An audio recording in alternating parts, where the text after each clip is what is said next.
Hi, it's Maurice again from SEMA Limited. This is episode 2 of our investigation into the stray voltage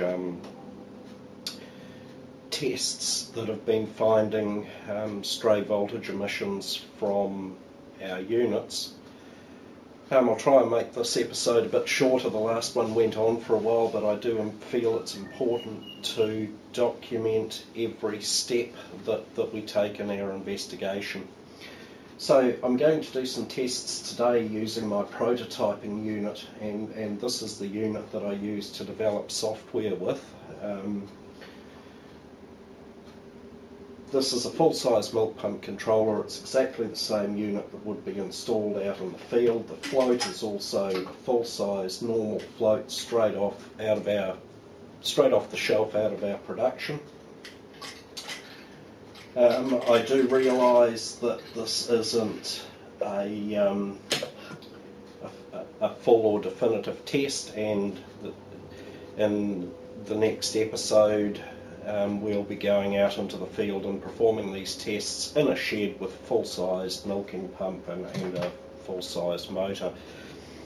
What I'm really hoping though, while we're here nice and warm and dry, is to be able to just gain some glimmer of understanding into what exactly it is that is being picked up in these stray voltage tests, because quite honestly at the moment I just have no idea. So that's what we're going to do. I'll shut down now, clean the bench off a bit, set up my scope, and we'll go ahead and do some testing. Thanks, bye. What I've done is created exactly the same test lead that Peter Jews of Peter Jews Limited told me that they were using on the scope, and that's a couple of clips with 3 meters of wire running back to the probe of the scope, and there's one to the probe, one to the clip, and there's a 470 ohm resistor connected across them to provide some loading. Now, I've had extensive training on using oscilloscopes, and also 4 decades of experience, I suppose it would add up to. And fundamental to my training is I was taught never ever to put an extension wire on a scope lead. The reason for that is, in simple terms, it's an aerial, and a scope is a very sensitive test instrument. You put a wire on a scope lead, you turn it into an aerial, and the scope will pick up all kinds of things, including the local radio station. So anyway, that aside, I've prepared the drive and the motor to receive a clip, and what we're testing in theory is for voltage between the drive end of the screen on the motor cable and the motor end of the screen. Now in theory, doing this test is exactly the same as joining these two clips together. The screen on a motor cable has, for all intents and purposes, zero resistance, especially on a screen of this length. Very, very, very low inductance. It's built to have very low inductance, and of course immeasurably low capacitance. So all of the electrical theory I know says that putting those two clips across there is the same as joining them together. But anyway, we'll carry on with our tests and we shall see. So I'll turn the scope on and wait for it to boot up. I hope you can see this all right.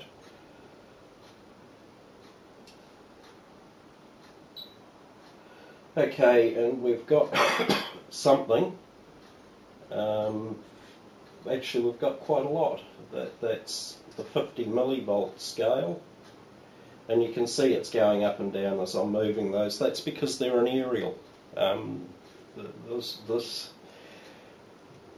is no way around that. They are an aerial. So I'll join the two of them together. And once again, it hasn't gone down, and I would expect that, because they're an aerial. It's just in the same way as a TV aerial gets signal out of the air, so do these. So we're on the 50 millivolt scale, and probably peaking at about 45 millivolts there. It's not huge, but nevertheless, if you short out the leads on a scope, you should get 0. That's the test of the calibration of the scope. So clearly it's not. Now, one thing I've just noticed is the maths functions are off, which is not how they perform this test. They perform them with the maths functions on, as we discussed in episode 1. I must have inadvertently left those off after we finished doing the tests in episode 1. So I'll just turn maths functions back on. And my goodness, I continue to be amazed at how much difference that makes. So let me crank up the scale.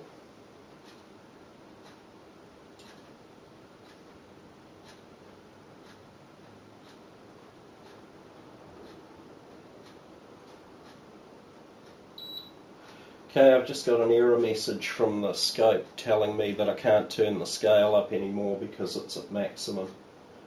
So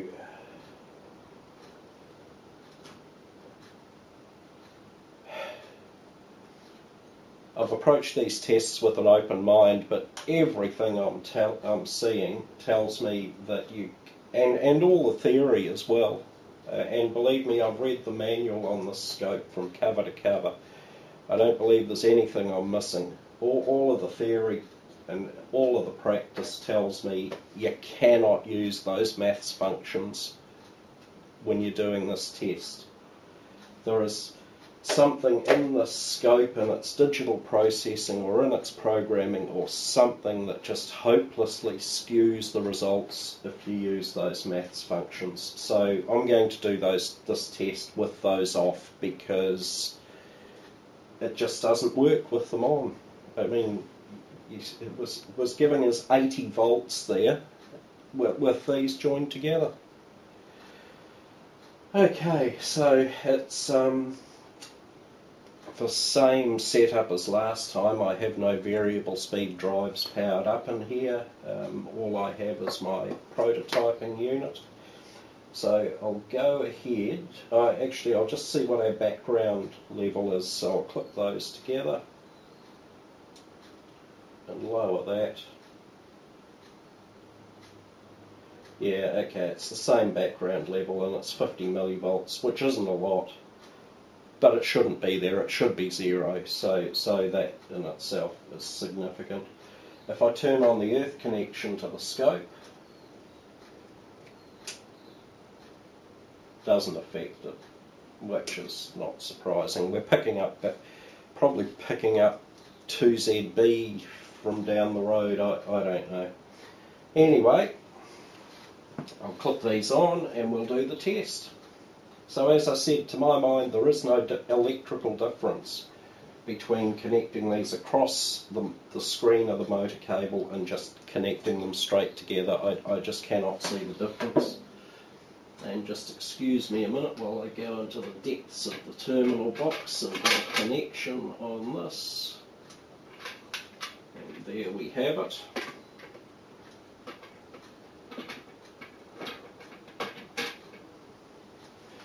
Okay. So, hasn't really affected the reading. Actually, it might even have reduced it slightly, I think. So, let's start up the drive. Yeah, well, there you go. I definitely see an issue. Let me just try and get a definitive reading out of this. In a way, this is good. I was afraid I wouldn't be able to see anything here, but I do. And what I'm seeing is peak to peak of 1, 2, 3, 4. So 1.6 volts. My apologies, the battery on my camera went flat, so I'll just carry on where I was. We were running the drive like this, and we got 1.5, 1.6. Somewhere around that volts peak to peak. I might have changed the scale since the battery went flat on the camera, if you're wondering why it looks different on the screen. Okay, so I also, when I didn't realise the battery had gone flat on the camera, I played around with the time scale to isolate pulses. And there's one of them there, and what they are firing pulses going to the output transistors on the drive. They're a very low energy, they're just basically control pulses to the output transistors. I'll put that back up to its high scale because I think it makes it an easier thing to see visually. Now, as I said, in my opinion, doing this test is exactly the same as just hooking those two clips together. Let's try that.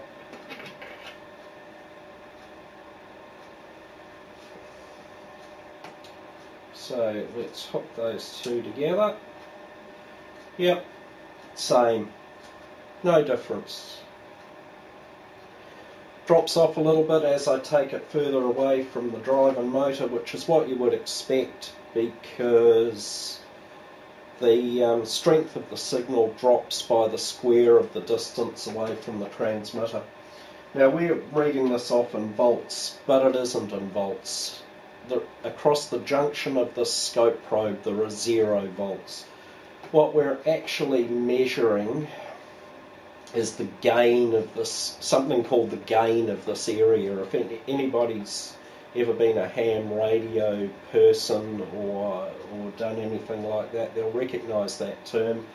And what we're measuring is the relative efficiency of this aerial. There's, as I think I said before, I hope it wasn't after the battery went flat, but I'm quite pleased to see this. I was afraid I would hook this up and see nothing. But now I see it, I believe I fully understand what's going on. What we're picking up are tiny, tiny, tiny amounts of radiated energy that do come from the drive, but all electrical appliances radiate energy. My watch radiates energy. So with the tests we've done so far, I approach these tests with an open mind. I believe, well, there's two things I believe. You cannot use the maths functions when you're performing this test. They just hopelessly skew the results. And I believe that by performing a test across this screen,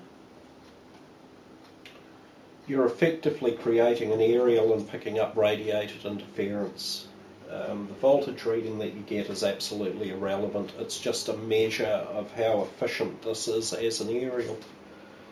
So that's my belief at the moment. I still have to do the field tests, but that's where it stands. Thanks for watching, appreciate your time, and subscribe to this channel because I will be posting a video probably later next week showing the results of the tests out in the field. Thanks, bye.